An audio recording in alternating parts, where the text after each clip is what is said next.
Maharashtra political crisis. BJP का एकनाथ शिंदे पर बड़ा दांव, शिंदे को उनके ही घर में घेरने की तैयारी। महाराष्ट्र की महायुति सरकार में शिंदे और फडणवीस के बीच शीत युद्ध लगातार चल रहा है। इस बीच भारतीय जनता पार्टी ने मुख्यमंत्री एकनाथ शिंदे को उनके ही गढ़ में कमजोर करने के लिए एक मास्टर स्ट्रोक खेल दिया है। यह दोस्तों, ठाणे में बीजेपी लगाएगी जनता दरबार।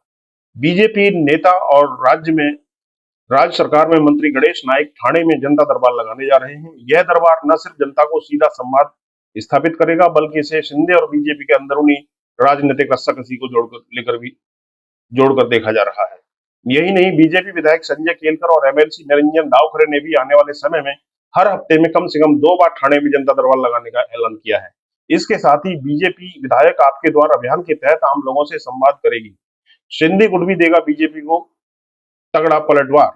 बीजेपी की इस रणनीति के जवाब में एकनाथ शिंदे की शिवसेना भी जनता दरबार लगाने की योजना बना रही है। शिंदे गुट के वरिष्ठ नेता और परिवहन मंत्री प्रताप सरनाईक ने ऐलान किया है कि वे पालघर जिले में जनता दरबार लगाएंगे। दिलचस्प बात यह है कि ठाणे में जनता दरबार लगाने वाले गणेश नाइक पालघर जिले के पालक मंत्री भी रहे हैं और अभी भी हैं। इस पूरे घटनाक्रम पर शिवसेना उद्धव गुट नेता संजय राउत ने प्रतिक्रिया देते हुए कहा है कि जनता दरबार लेना सभी का अधिकार है। गणेश नाइक अनुभवी नेता हैं और वे एकनाथ शिंदे से भी वरिष्ठ हैं। कौन है गणेश नाइक, आइए जानते हैं। गणेश नाइक की पहचान एक आक्रामक और दमदार नेता के रूप में रही है। उनकी ठाणे और नवी मुंबई में मजबूत पकड़ है।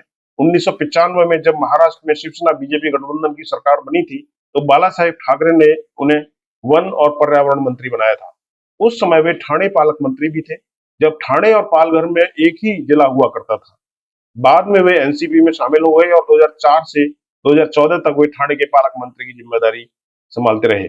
2019 में उन्होंने बीजेपी का दामन थाम लिया और अब वे बीजेपी के रणनीतिक नेताओं में से एक हैं। शिंदे सरकार की योजनाओं पर जांच शुरू। शिंदे के खिलाफ बीजेपी की रणनीति सिर्फ ठाणे में जनता दरबार तक सीमित नहीं है। फडणवीस सरकार अब शिंदे सरकार की कई योजनाओं की भी जांच करवा रही है। जालना के सिडको प्रोजेक्ट की जांच के आदेश दिए गए हैं। इसके अलावा बीएमसी ने शिंदे सरकार द्वारा जारी किए गए 1400 करोड़ रुपए के टेंडर को भी रद्द कर दिया है। अब राज्य में न्यूनतम समर्थन मूल्य यानी एमएसपी से जुड़ी योजनाओं की भी जांच होगी। खबरों के मुताबिक महाराष्ट्र के सोयाबीन और कपास किसानों के एमएसपी में अनियमितताएं सामने आई हैं। इस मुद्दे को लेकर फडणवीस सरकार ने 6 सदस्यीय समिति का गठन कर दिया है, जिसकी अध्यक्षता बाजार मंत्री जय कुमार रावल करेंगे।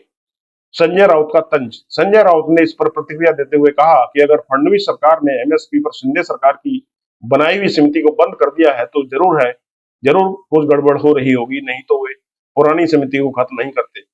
उन्होंने संकेत दिया कि भ्रष्टाचार की संभावना से इनकार नहीं किया जा सकता है। क्या बीजेपी का यह दांव शिंदे की मुश्किलें को बढ़ाएगा? महाराष्ट्र की राजनीति में यह नया घटनाक्रम शिंदे की चुनौतियों को और बढ़ा सकता है। क्या बीजेपी की यह रणनीति को कमजोर करने में सफल होगी या फिर शिंदे गुट भी कोई बड़ा पलटवार करेगा? यह आने वाले समय में देखना बेहद दिलचस्प होगा। इस विषय में अगर आप भी बतौर दर्शक कुछ कहना चाहते हैं तो नीचे कमेंट बॉक्स में कमेंट करके बताएं। स्टोरी अच्छी लगी हो तो दोस्तों में शेयर करें।